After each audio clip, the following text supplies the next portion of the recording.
नात पढ़ी। बैर कहे मैं तो आज देखकर वो मंजर याद आता है कि हम तकरीर करें कहाँ चले आए, जहाँ तकरीर के दर न हो। जैसे कि लखनऊ का एक आदमी इतर बेचते बेचते बंगाल पहुँच गया था। वो बंगाली सड़ी मछली खाए वाले, वो इतर के कदर का जाने। पहुँच गया इतर बेचे वाला बंगाल।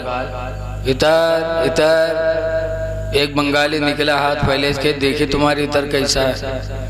तो इतर बेचे वाला उसके हाथ में इतर लगाईस तो जाने इसकी सूंघे जाते और बजाय सूंघे के ऊका चांटे लग। जब चांटिस तो कड़वान तो मुँह बनाए कहते तुम्हारी इतर खराब है ले जाओ, नहीं अच्छा कड़वा रहा। तो इतर बेचे वाला कहे या अल्लाह कहाँ है ये नमाज, सूंघे वाली चीज चाटी तो कड़वाई ना तो और का हुई। तो इतर के डिबिया बंद की ही सो वापस लखनऊ चल पड़ा। कैसे ऐसी जगह बेचने से क्या फायदा जहाँ इतर की कदर न हो। कुछ दूर चला तो एक दूसर बंगाली देखे बक्सा उक्सा ला दे तो कहीं भैया कहाँ बेचा, तो कहीं कुछ नहीं, कहने कुछ तो बेचा, तो कहने नहीं कुछ नहीं। कह रहे भाई क्या बात है बताओ। तो कहा बेचने आया था इतर लेकिन बेचूंगा नहीं। कहा क्यों? कहा जहाँ इतर की कदर न हो वहाँ बेचने से क्या फायदा। कहा क्या हुआ?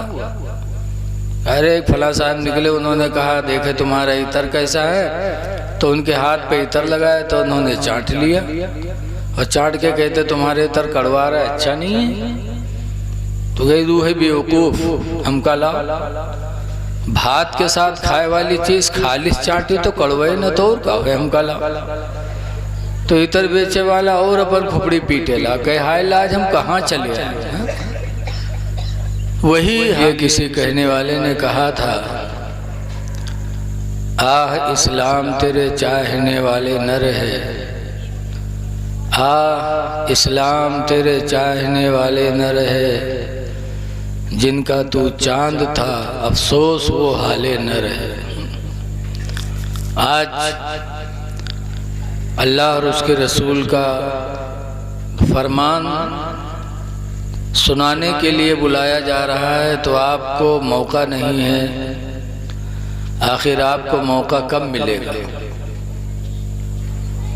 अल्लाह ताला ज़िंदगी में जो वक्त दे उसको गनीमत समझना चाहिए और जो वक्त आलिमों के बीच में गुजर जाए वही वक्त असले ज़िंदगी कहलाता है।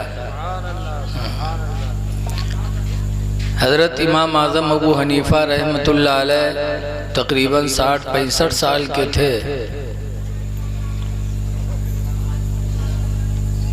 तो उनसे पूछा गया था कि इमाम आज़म आपकी उम्र कितनी?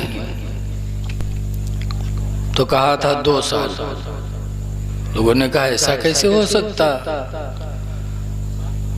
बाल सफ़ेद हो गए आपके और आप उम्र 2 साल की बता रहे हैं।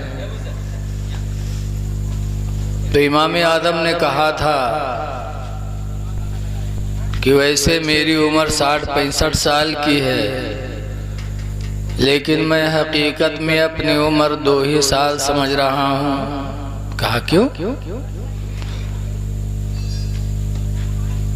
कहा जिंदगी के सारे दिन तो ऐसे गुजर गए, लेकिन 2 साल मुझे हज़रत सैयदना इमाम जाफ़र सादिक़ रज़ियल्लाहु ताला अन्हु की सोहबत में गुजरे हैं। 2 साल हज़रत इमाम जाफ़र सादिक़ रज़ियल्लाहु अन्हु के पास में रहा हूँ, तो जो वक्त उनकी सोहबत में गुजरा वही असली ज़िंदगी में समझता हूँ, बाकी बेकार समझता हूँ। तो अब हज़रत सैयदना इमाम जाफ़र सादिक़ तो नहीं आएंगे हमारे आपके बीच में। अब हमारे आपके बीच में हमारे आपके इलाके के आलिम ही आएंगे। तो आपको तो सोचना चाहिए कि आधा पौन घंटा 1 घंटा जो भी हमें नबी की महफिल में मिल जाए वही असले सरमाया है। नबी की मोहब्बत ही सब कुछ है। किसी कहने वाले ने कहा है मोहम्मद की मोहब्बत दीन हक की शर्त अव्वल है। मोहम्मद की मोहब्बत दीन हक की शर्त अव्वल है। इसी में हो अगर खामी तो सब कुछ नामुकम्मल है। इसी में हो अगर खामी तो सब कुछ नामुकम्मल है। नबी की मोहब्बत में लोगों ने क्या से क्या कर डाला। हजरत सलमान फारसी रज़ी अल्लाह ताला अन्हु फारस में थे और उन्होंने इस्लाम कबूल किया और रसूलुल्लाह की मोहब्बत में फारस से मदीना चले कि अपने नबी को देख तो लूं। रास्ते में पकड़ गए और लोगों ने हजरत सलमान फारसी को गुलाम बना लिया। किसी ने कुछ दिन गुलाम रखा, फिर उसने ले जाके बाजार में बेचा सलमान फारसी को, तो दूसरे ने खरीद लिया, उसकी गुलामी में भी रहे। ऐसे बिकते बिकाते मदीने के करीब पहुंच गए तो एक यहूदी की गुलामी में आए। अब आप सोचो, नबी की मोहब्बत में चले थे, कैसे कैसे जिंदगी के मराहिल उनके ऊपर गुजरे। यहूदी के गुलामी में थे। उस एक दिन सलमान फारसी ने कहा है, मेरे आका यहूदी, मैं अपने पैगंबर पर ईमान ला चुका हूँ, तो मुझे तुम आज़ाद कर दो कि मैं अपने पैगंबर की खिदमत में रहूँ। तो यहूदी ने कहा, एक शर्त है आज़ाद करने की। कहा क्या? कहा मेरी ज़मीन लंबी चौड़ी पड़ी है, इस ज़मीन में तुम खजूर के पेड़ बिठा लो, फिर उनको सींचो और पेड़ बड़े हो जाए। जब उसमें खजूर आने लगेंगे तब मैं तुमको आज़ाद कर दूंगा। सलमान फारसी घबरा गया कि ये तो बड़ा लंबा ज़माना हो जाएगा। पौधे लगाऊंगा, पौधे बड़े होंगे, फिर फलाएंगे, खुदा जाने कितना ज़माना गुजर जाए। नबी की मोहब्बत उनको बेचैन कर रही थी, तो किसी तरीके से नबी की खिदमत में हाजिर हुए। उन्होंने हुजूर से कहा, अल्लाह के रसूल, मैं फला की गुलामी में हूँ, दिल चाहता है कि आपके कदमों में हर वक्त पड़ा रहूँ, लेकिन मेरा मालिक मुझे आज़ाद नहीं कर रहा है। कहता है कि लंबी चौड़ी ज़मीन पे खजूर की बाग लगाओ, जब फलाने लगेंगे तब तुम्हें हम आज़ाद करेंगे। अल्लाह के रसूल, इतना लंबा ज़माना हम आपसे जुदाई के कैसे बर्दाश्त करेंगे? अल्लाह के रसूल सल्लल्लाहु अलैहि वसल्लम फरमाते हैं कि जाओ यहूदी से कह दो खजूर के पौधे लाए, मैं चलता हूँ। सरकार सलमान के साथ गए, यहूदी से खजूर के पौधे लिए।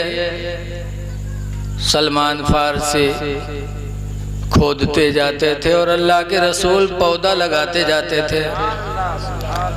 और जैसे अल्लाह के रसूल पौधा लगा के आगे बढ़ते थे कि वो पौधा आनन फानन दरख्त हो के खजूरों से लद जाता था।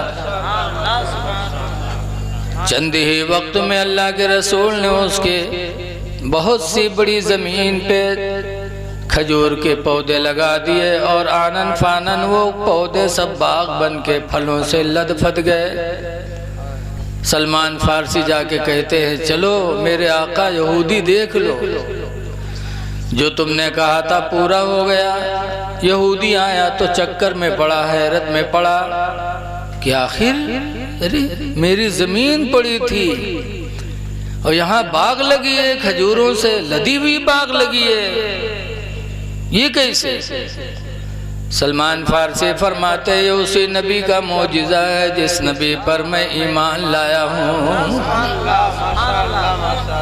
तो यहूदी ने कहा था, सलमान जिस पैगंबर का इतना बड़ा मौजिज़ा हो कि खाली ज़मीन में थोड़े वक्त में खजूरों से लदे हुए फलों की बाग लगा दे, खुदा की कसम उस पैगंबर की नबूवत कभी झूठी नहीं हो सकती।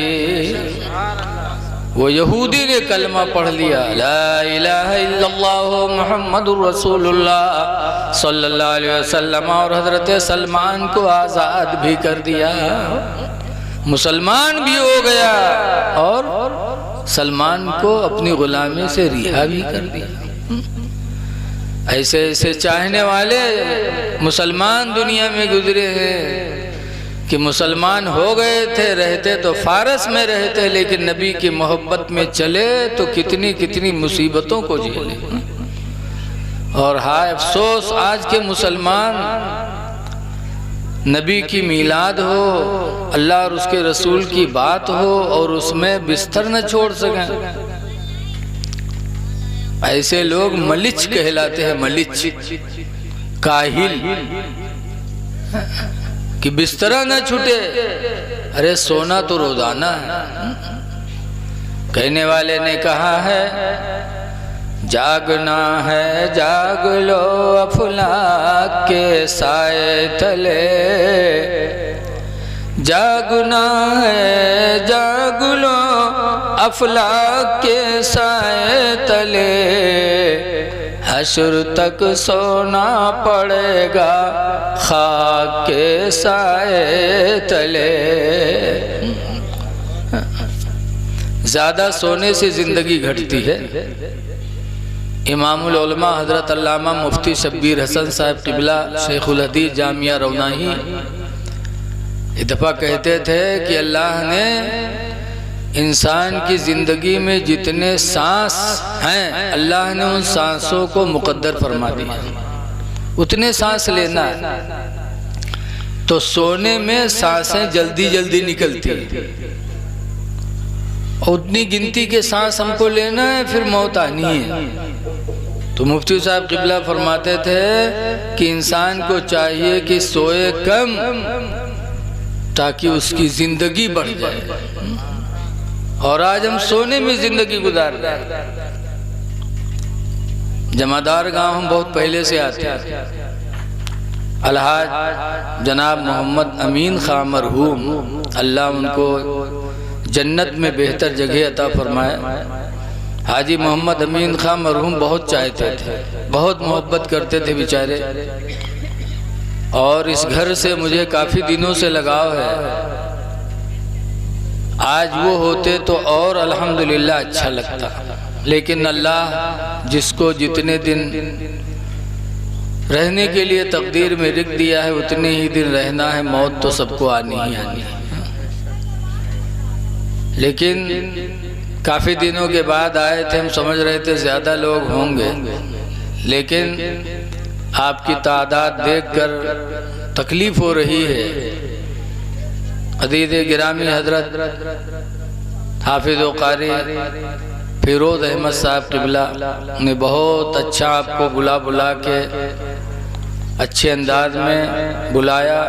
हज़रत मौलाना अनवार साहब क़िबला ने बड़ी अच्छी हाल यहाँ है, इतना अच्छा इंतज़ाम। उनके लड़कों ने चंदा तो नहीं मांगा जमादार गाँव वालों से। जमादार गाँव वालों को खुश होना चाहिए कि जो जलसा चंदा से होता है। आज हमारा एक भाई हिम्मत करके अपने भाई